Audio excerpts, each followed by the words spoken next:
I'm shuffling, my arthritic toes hidden and my ankles with road maps of veins made strong and sure. What wonderful inventions these gumboots are. My carer is... what's her name? What is her name? Reminds me of a cat, always flicking her tail and hissing. Katie, that's her name.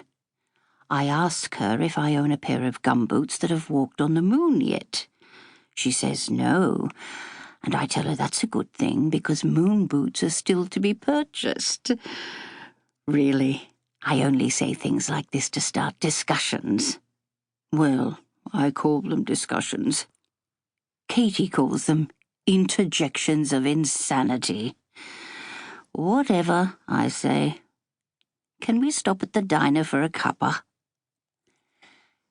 93 is the kind of age that has infinite potential to shock and annoy people.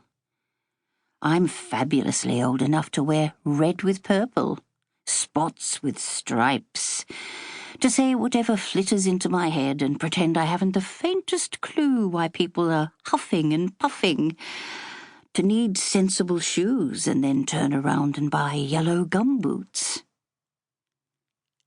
As we stand behind the counter in Lublands, Katie asks why I would do such a foolish thing. I almost forget what foolish thing it is I'm doing. I look around, as I sometimes do to remind myself where I am. Ah, yes, boots. Shoes peer down at me from racks. Lublands is the last country department store of its kind. A bit like me, standing more or less as it did when Boonah was first settled.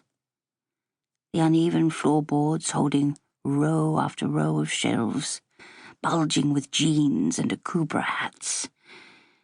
In summer, the fans overhead fight a valiant battle with flies and humidity. But in the cold, the shops are joy of a huddle. Dryserbone coats and R.M. Williams work shirts gather like town gossips in every corner. There's an odd mix of cowhide and fabric bolts. Hankies with crocheted edges sit in folded piles next to men's work socks and teacups. If Lublands doesn't sell it, it can't be bought. A shop assistant, his button shirt choking his scrawny neck, rings up the purchase on a relic of a machine that still requires punching in numbers. Is that part of the ye old shop thing you've got going on around here? Katie taunts.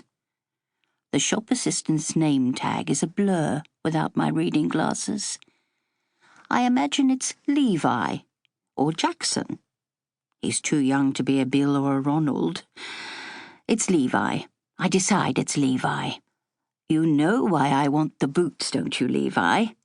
I lean heavily on my walker. He appears to consider this new name I've deposited on him.